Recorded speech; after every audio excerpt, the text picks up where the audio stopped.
What if the life you've spent decades building was a brilliant misdirection? What if everything that earned you respect, stability, even love was also the scaffolding that kept your soul in exile?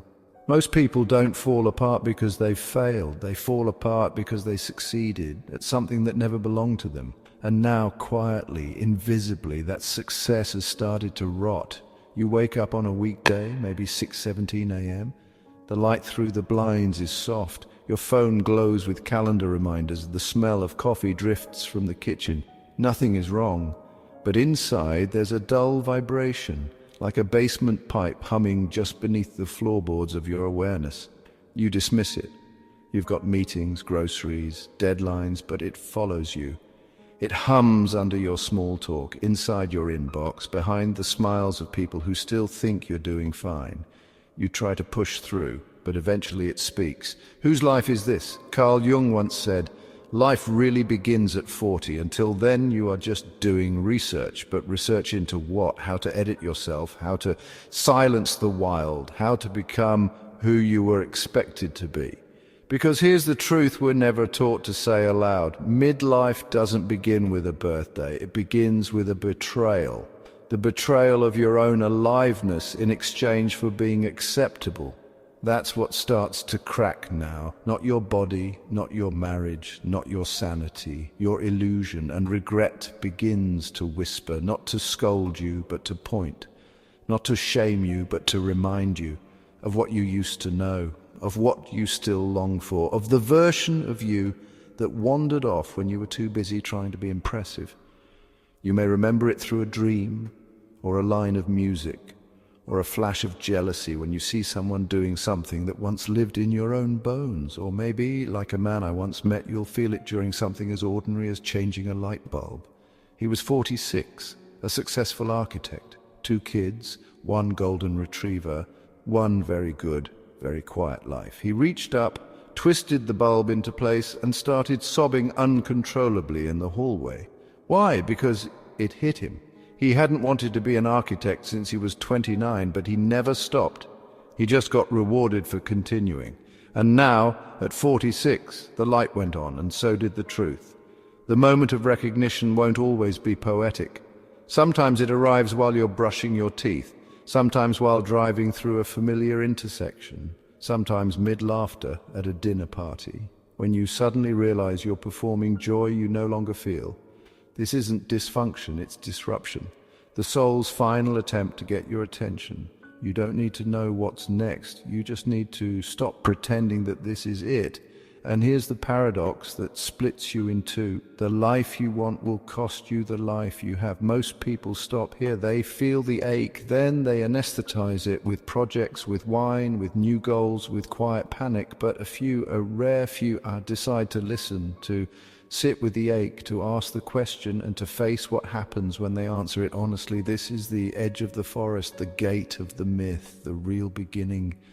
You are not broken, you are being summoned, and the voice that's calling you, it's not new, it's ancient, it's the voice you've been running from your whole life, and now it's done whispering.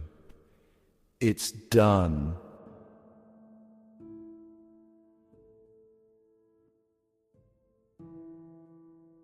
Chapter 2. The soul doesn't whisper forever at first, it just feels like fatigue. You wake up a little heavier, everything dulls a degree, you lose interest in things that once made you feel alive, you start cancelling plans or attending them while dissociating. You laugh, but it feels like watching someone else laugh. You wonder if you're just tired, or maybe low on vitamin D. You search for harmless answers because the real one is too dangerous to name.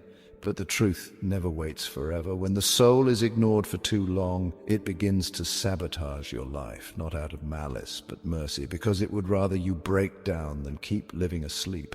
You'll feel it first in the silence, the way empty rooms feel louder, the way the small talk starts to feel like sand in your mouth. You begin to pull back from the role you've mastered. You start skipping pieces of the performance. You begin to lose interest in your own narrative. James Hollis wrote that midlife is when your soul says, "I will not collude with you in the old game," and it shows. Maybe you start making small mistakes, missing deadlines, forgetting birthdays, saying no to things you used to say yes to out of habit.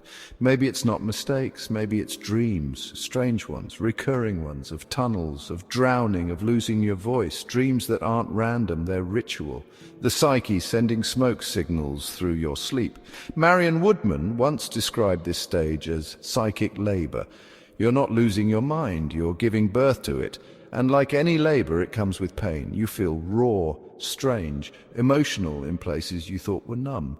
You start weeping at a commercial or snapping at someone for something absurd. You don't recognize yourself, but that's the point. You're not losing yourself. You're losing the self you created to be safe. There's a paradox here that will unsettle you. The more you fall apart, the more you come home. Because what's unraveling isn't your worth, it's your adaptation, the mask you wore for decades, the scaffolding that kept you from crumbling. But now you don't need the scaffolding, you need truth. This is the reckoning, and it is sacred. Rumi wrote, "Try not to resist the changes that come your way. Instead, let life live through you." But to do that, you'll have to stop resisting yourself. I once heard the story of a woman in her early 50s, corporate executive, parent, community leader, on paper remarkable. And then one day she found herself standing in the cereal aisle, staring blankly at 15 brands of granola, unable to move. Not because she didn't know which to buy, but because in that moment the weight of every decision she had ever made to be responsible, rather than real, collapsed on her. She left the cart. She walked to her car. She sobbed into her steering wheel for 45 minutes, and then she started writing poems again. This is what it looks like. Not epic, not cinematic, just a slow rebellion in the middle of the grocery store. The soul doesn't need a spectacle. It needs permission to stop lying, permission to want what it wants, permission to say, "I'm not okay, and I haven't been for a while." That's not collapse, that's resurrection. Because once the truth begins, it doesn't unbegin. Once you hear the voice, it doesn't go silent again. Not until you answer. And if you don't answer, your life will. It will call you into discomfort, into disorientation, into decisions that scare the people who want you to stay predictable. But once you stop betraying your truth, you begin to inhabit it. And from that moment on, your life starts listening back.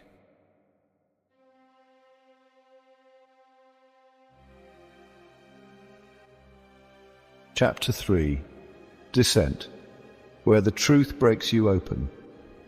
You don't fall into the descent, you dissolve. It doesn't start with a grand revelation. It starts with forgetting why you cared, with looking at the life you built and feeling nothing, with staring at your reflection and not recognizing the person who's learned to nod, smile, achieve, and disappear. Carl Jung didn't call this a problem, he called it a summons. He said midlife wasn't a crisis, it was a demand. The self, long exiled behind the mask of performance, begins to rise. And when it does, it doesn't knock politely. It tears through the persona like light through glass. This is the moment where you no longer ask, "What do I want?" You ask, "How long have I been gone?" The descent rarely announces itself. It shows up in ordinary hours. You drive past a street you've passed for years and feel an ache you can't explain.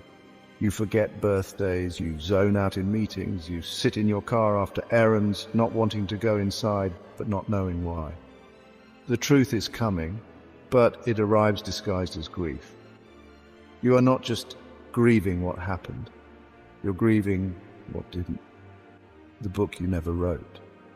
The version of you that loved fiercely before they were told to calm down. The creativity you sedated for responsibility. The self you left behind while building a life that made sense on paper but felt like erosion in your chest. And that grief isn't weakness, it's memory. Francis Weller said, "The work of the mature person is to carry grief in one hand and gratitude in the other, and be stretched large by them." This stretch is not poetic, it's surgical, it cuts through everything that isn't real. You don't cry because you're fragile. You cry because you can finally stop lying. You've hit the place beneath your roles and it terrifies you. Because what if all this time you've built a life that was just a brilliant adaptation?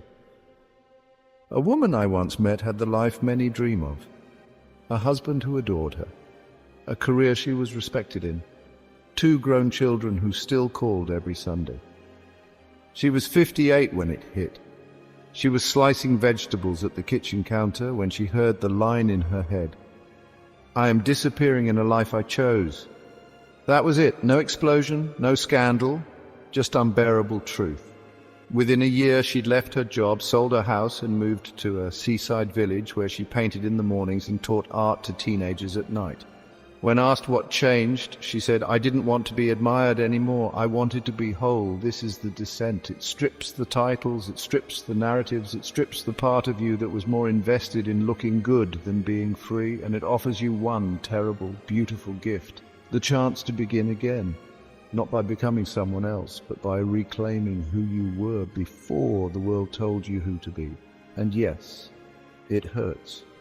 But the pain you're feeling now is different. It doesn't shut you down. It breaks you open. You feel yourself losing your tolerance for the roles you played. You feel a restlessness rising. You start crying at songs you forgot you loved. You begin dreaming strange dreams, tunnels, water, dying, giving birth. This isn't chaos, it's initiation.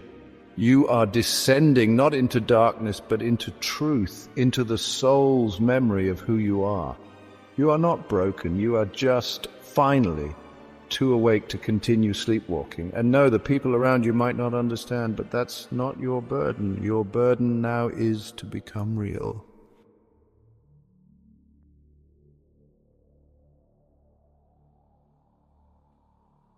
Chapter 4.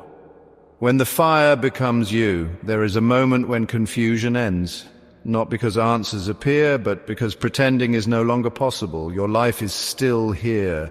Your job, your partner, your apartment, your routines, but you know something irreversible has happened.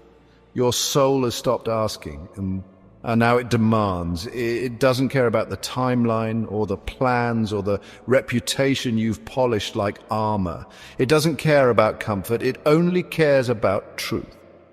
Carl Jung called this individuation, not a reinvention, a remembering, not a rejection of life, but a refusal to live someone else's. This is when intuition turns from whisper to wildfire.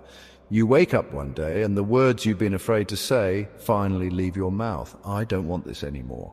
And when you say it, something in your chest stops clenching. This is the ignition. It doesn't start with answers. It starts with honesty.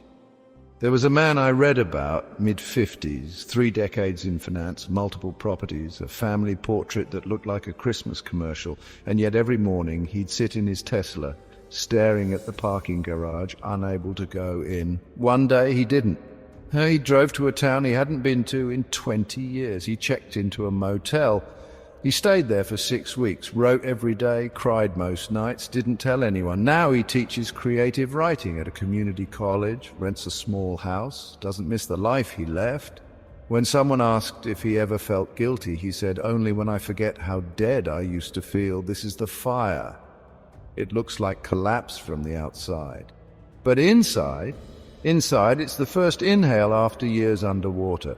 You will be misunderstood. People will ask if you're okay. Some will disappear. Others will try to fix you. They won't get it, because they haven't felt what you felt, the price of a life that cost you yourself.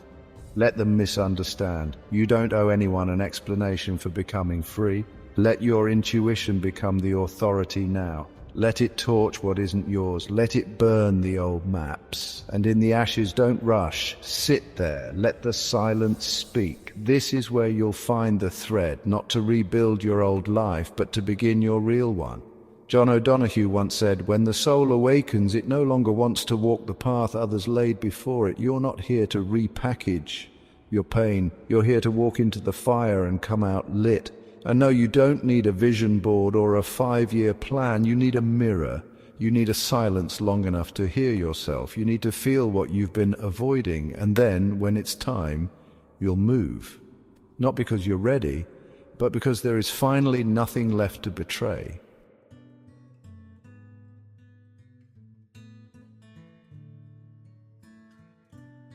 Chapter 5. The return is not a victory parade. No one tells you how quiet it is after the fire. You imagine triumph, clarity. maybe even applause, but when you walk out of the life that used to contain you, there is no ceremony, no map, just you and the scorched ground where your old self used to stand. This is not the end. This is the beginning of something slower, stranger, realer. The life you left didn't vanish. It waits for you at the edges. The mailbox still fills, the body still aches. The people around you still want you to be who you were, but you can't go back because the mask no longer fits, and the voice you unleashed won't return to silence. Carl Jung called this the emergence of the self, not the ego, not the persona, the self, the integrated center of your being that can hold your contradiction without collapse, the self that doesn't need to perform to have worth, the self that moves from alignment, not ambition. You're not reinventing yourself, you are re-entering your life as someone whole, and wholeness is messy. You still lose your temper, you still doubt, you still cry in the cereal aisle, but now you tell the truth. You let the silence stretch. You let the sorrow speak. You walk slower. You say no without explaining. You say yes without rushing. This is not reinvention. This is recovery, the sacred recovery of the self you buried beneath decades of being good, being productive, being useful. The return isn't about having it all figured out.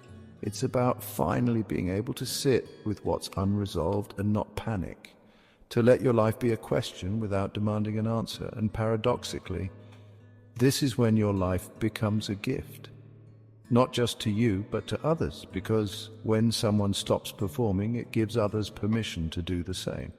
When someone walks away from a story that was killing them, others begin to question the ones they're trapped in. When someone becomes real, it reverberates. You won't need to preach. You'll just need to stay true. There's a phrase Parker Palmer used: let your life speak. Not your resume, not your achievements, not your curated self. Your life, let it speak in your boundaries. Let it speak in your presence. Let it speak in your art, your quiet, your joy that no longer needs to be justified. And yes, people will still try to pull you back into their expectations, into the old roles, the old performance, but you'll recognize the cost now. You'll feel the weight instantly because you've walked through fire. You've seen what it takes to reclaim a soul, and no praise is worth that price. So you return, not to the same life, but to the same world, as someone who's no longer afraid to disappoint the people who needed you to abandon yourself to stay lovable. This is your quiet revolution, and it changes everything, not with a bang, but with a presence so whole it doesn't need to be loud.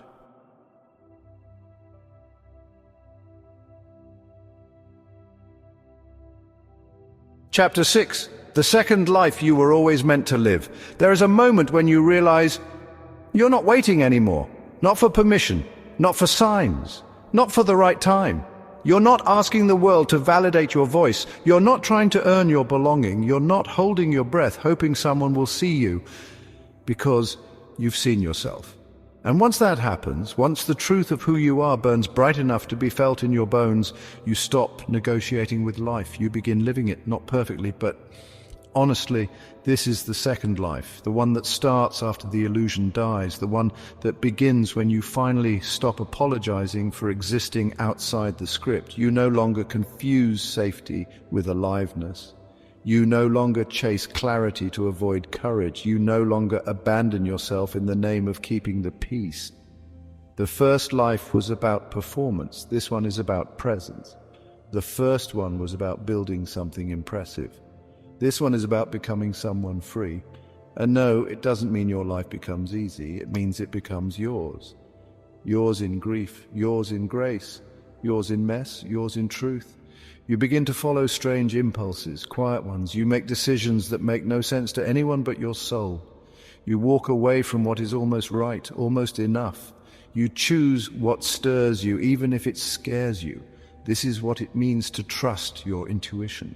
Not to make every move flawlessly, but to stop abandoning yourself in the process.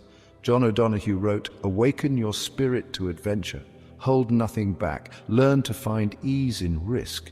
This is risk, not recklessness, but the risk of being real in a world built to reward your performance.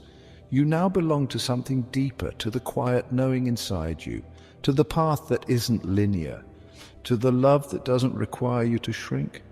You begin to feel it in your body, in the way you exhale, in the way you let people leave without chasing them, in the way you stay with yourself when the old triggers try to drag you back. You are no longer asking life to keep you comfortable. You are asking it to keep you honest. And that honesty, it becomes your offering. If you're still here, watching, listening, aching, you are part of this. If your soul has been whispering or screaming or sobbing in silence, this is your sign. No more delaying your return. No more calling your knowing confusion. No more performing peace when you're starving for truth. Let your regret become a compass. Let your intuition become a force. Let your second life begin, not with a plan, but with a promise. I will no longer abandon myself for a version of life that fits someone else's story. If that promise moved something in you, say it out loud, in the comments, in your journal, in the mirror. Say it until you believe it. Say it until your life becomes the proof.